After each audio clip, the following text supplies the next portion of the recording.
ఈ రోజు నాకు అర్థమైంది ఎలా మా నాన్నగారిని నమ్మించి నీ వైపుకు తిప్పుకున్నావు, ఎలా ఈ ఇంటికి కోడలయ్యావో. ఒక్క నిమిషం సింధూర గారు, ఈ ప్లాన్ అంతా నాది, తనకేం తెలియదు. మీరు కావాలంటే ఎలాగైనా అనుకోండి, కానీ నాకు మాత్రం బాగా తెలుసు సోనాలి అసలు స్వరూపం ఏంటో. ఎందుకంటే తను నాకు ఎన్నో సంవత్సరాలుగా మారుతూ ఉంటారు తుషార్.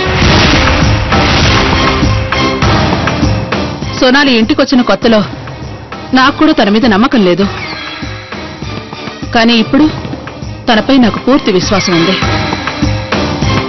కానీ నా బాధంతా ఒకటే, ఎవరినైతే సాగర్ వాళ్ళ నాన్నగారు నేను గుడ్డిగా నమ్మామో తనే ఇప్పుడు అందరినీ అంధకారంలోకి నెడుతోంది.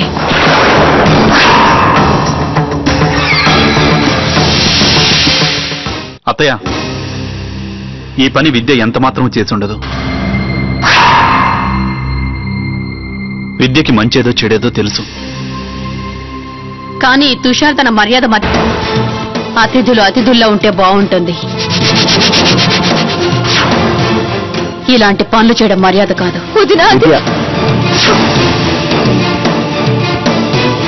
I'm sorry. ఒకవేళ నేను ఇలా చేయడం మీకు బాధ కలిగించి ఉంటే ఐఎమ్ రియల్లీ సారీ.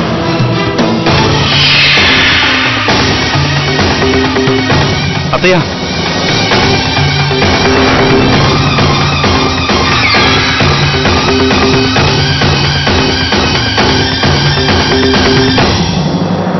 పద,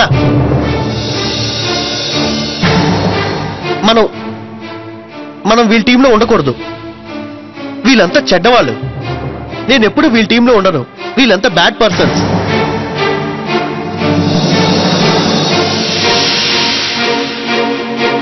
పద వెళ్దాం.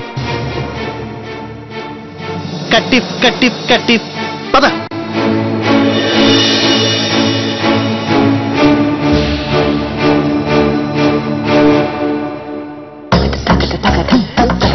వీళ్ళందరి నుంచి ఆ దేవుడే నన్ను రక్షించాలి. అరే, మోసాలు, ద్రోహాలు, ఒకళ్ళకి వ్యతిరేకంగా ఇంకొకళ్ళు, అన్ని కుట్రలే. అరే, ఇంట్లో ఎప్పుడు ఎవరు ఏం చేస్తారో ఏమీ తెలియడం లేదు. అందుకనే ఆంటీ, ఇంట్లో ఉన్నన్ని రోజులు కూడా నీ కళ్ళు చెవులు బాగా తెరిచిపెట్టుకోమని చెప్తున్నాను. తొందరగా ఈ ఇంట్లో దొరికిందేదో చేత పట్టుకుని మన ఊరికి పారిపోండి. మీరిప్పుడు అదే ఆలోచిస్తున్నారని నాకు తెలుసు మై డియర్ ఆంటీ. మీరిప్పుడు సరిగ్గా ఆలోచిస్తున్నారు. అందుకే మీలాంటి మేధావులతో స్నేహం చేయాలని చెయ్యి కలపాలనుకుంటున్నాను. చెయ్యండి. వద్దు బాబు, వద్దు. నీ మీద నాకు అస్సలు నమ్మకం లేదు. నీ స్వలాభం కోసం ఎప్పుడు ఎవరిని మోసం చేస్తావో ఎవ్వరికీ తెలీదు. అరే వా ఆంటీ వా, నీలాంటి పెద్దదాని ముందు నేనెంత. చూడు బండాంటీ, మోసగాళ్ళు ఎదుటి మోసగాళ్ళు చెప్పే మాటలను అర్థం చేసుకోవాలి. ఇప్పుడు వీస్తున్న గాలిని బట్టి చూస్తే మాత్రం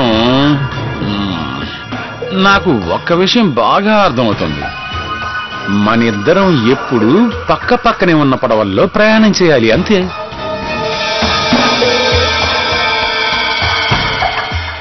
ఒకవేళ నేను వెళ్తున్న పడవ సడన్ గా మునిగితే నేను నీ పడవలోకి వచ్చేస్తాను. ఒకవేళ నీ పడవే మునిగిందంటే అప్పుడు నువ్వు నా పడవలోకి వచ్చేస్తావు.